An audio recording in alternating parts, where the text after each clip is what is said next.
ഞാൻ ഇന്ന് രാവിലെ നിങ്ങൾക്ക് തന്ന വിവരം ആ ഡോക്യുമെൻ്റ് എന്താ? 33,80,50 രൂപക്ക് ഒരു ഫ്ലാറ്റ് വാങ്ങുന്നു, രജിസ്റ്റർ ചെയ്യുന്നു, 10ാമത്തെ ദിവസം വെക്കുന്നു 65 ലക്ഷം രൂപക്ക്. ഡോക്യുമെൻ്റ് അല്ലേ? അല്ല, ഈ ഡോക്യുമെൻ്റ് നിങ്ങൾ കണ്ടോ? അത് ചോദിക്കുന്ന സഹോദരൻ കണ്ടോ? ഞാൻ ഈ പറഞ്ഞ ഡോക്യുമെൻ്റ് കണ്ടു. എന്നിട്ട് നിങ്ങളുടെ അഭിപ്രായം എന്താ? അല്ല, ആ ഡോക്യുമെൻ്റ് കണ്ടിട്ട് നിങ്ങളുടെ അഭിപ്രായം എന്താ? അല്ല, അവിടെ നിൽക്കട്ടെ, അത് നമുക്ക് പറയാം. ഞാൻ ചോദിച്ചതിന് നിങ്ങൾ ഉത്തരം പറയൂ. ആ ഡോക്യുമെൻ്റ് നിങ്ങൾ കണ്ടു, 33 ലക്ഷത്തിന് വാങ്ങി 65 ലക്ഷത്തിന് വിറ്റു 10 ദിവസത്തിനകം അല്ലേ? ആ കാര്യത്തിൽ നിങ്ങളുടെ അഭിപ്രായം എന്താ? എന്നാൽ പിന്നെ നിങ്ങൾ അഭിപ്രായം ചോദിക്കണമെന്ന് അർത്ഥം. നിങ്ങൾക്ക് അഭിപ്രായം ഇല്ലെങ്കിൽ, നിങ്ങൾക്ക് സ്വന്തമായി ഒരു അഭിപ്രായം ഇല്ലാത്ത വ്യക്തിയാണെങ്കിൽ നിങ്ങൾ എന്നോട് ചോദ്യം ചോദിക്കണ്ട. നിങ്ങളോട് വർത്താനല്ല, വേറെ എന്തെങ്കിലും പറയും. നിങ്ങൾക്ക് അഭിപ്രായം ഇല്ലെങ്കിൽ പിന്നെ നിങ്ങൾക്ക് നിങ്ങളെക്കുറിച്ച് തന്നെ അഭിപ്രായമില്ലെങ്കിൽ പിന്നെ ഞാൻ നിങ്ങളുടെ ചോദ്യത്തിന് എന്തിനാണ് ഞാൻ ഉത്തരം പറയുന്നത്? അതില്ല.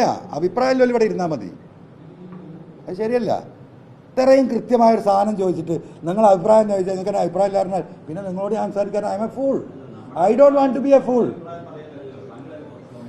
ഞാൻ പറയാനൊക്കെ പറഞ്ഞല്ലോ. നിങ്ങളിപ്പോൾ ഒരു പത്രപ്രവർത്തകൻ നിലക്കാണല്ലോ ഇവിടെ വന്നിട്ടുള്ളത്. നിങ്ങൾക്കൊരു ബാധ്യതയല്ലേ? ഈ സമൂഹത്തിൽ ഒരു സാധാരണ മനുഷ്യനെന്ന് അത് അത് കുറേ ഞാൻ പറഞ്ഞല്ലോ. അല്ല, നിങ്ങൾ ചോദിച്ചതിന് ഞാൻ കുറേ മറുപടി അറിയല്ലോ. ഞാനൊരു ചോദ്യം ചോദിച്ചാൽ ആ വേദിയാണിത്. നിങ്ങളുടെ അഭിപ്രായം അറിയണം, നിങ്ങളുടെ പത്രക്കാരുടെ അഭിപ്രായം അറിയണം. നിങ്ങളോട് വർത്തമാനം പറയാനില്ല. അഭിപ്രായം ഇല്ലാത്തതുകൊണ്ട് ആരെയും വർത്തമാനം പറയോ? അല്ല, അത് വേറെ വിഷയം. ഇയാളുടെ ഒരു അഭിപ്രായം ചോദിച്ചല്ലോ, അതിനാണ് ഉത്തരം പറയണ്ടേ. 33 ലക്ഷത്തിന് വാങ്ങിയ ഫ്ലാറ്റ് 10 ദിവസം കഴിഞ്ഞാൽ 65 ലക്ഷത്തിന് വിറ്റാൽ താങ്കളുടെ അഭിപ്രായം ചോദിച്ചാൽ എനിക്കതിന് അഭിപ്രായം ഇല്ല. പിന്നെ അദ്ദേഹത്തിനോട് ഞാൻ എന്തിനാ വർത്തമാനം പറയുന്നത്? വിഷയമൊന്നും മാറ്റണ്ട, മനസ്സിലായോ?